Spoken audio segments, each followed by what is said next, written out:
kepercayaan kepada Tuhan. Kepercayaan kepada Tuhan. Undang-undang. Teruskan berperang. Mula. 1, 2, 3, 4, 5, 6, 7, 8. 6, 1, 7, 1, 8.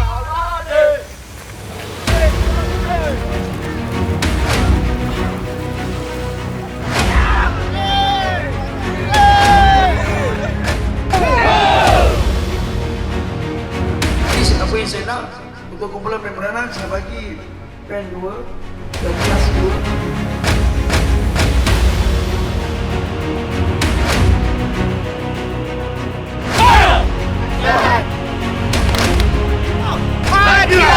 Belajarlah sungguh-sungguh kan, buatlah benda yang baik.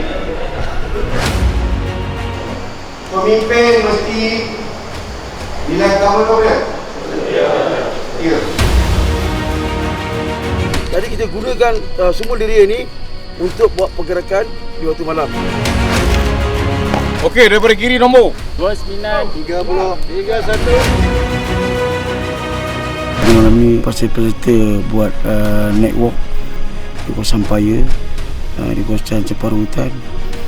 Di situ kita dengar pelanggaran semula jadi.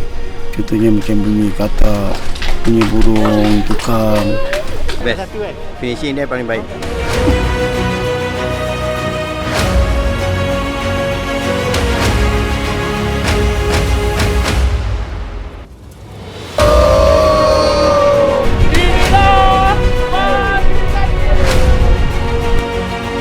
Buat L-shape, pegang tali, pandang depan terus. Kalau dia kata bengkok tangan. Saya Intan Nura Syikin dari UPSI. Minta kebenaran turun, Tuan. Angkat kaki.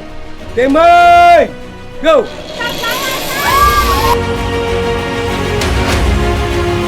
Seronok dan memang enjoy lah dekat Camp Concoy ni.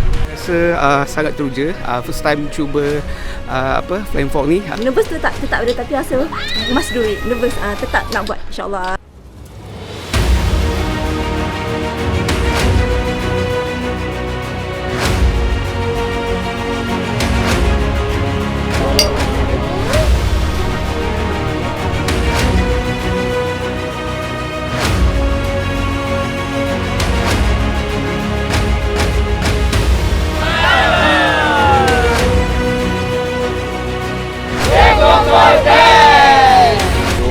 Aktiviti yang bagus, jurulatih yang bagus, yang banyak berpengalaman, dapat berkongsi banyak pengalaman yang ada sepanjang diorang berkhidmat, sepanjang diorang berada kat camp. So aktiviti yang menyeronokkan, so saya rasa boleh diketerangkan lagi lah. The good course untuk siapa-siapa yang nak try mencabar diri, insyaAllah datang sini.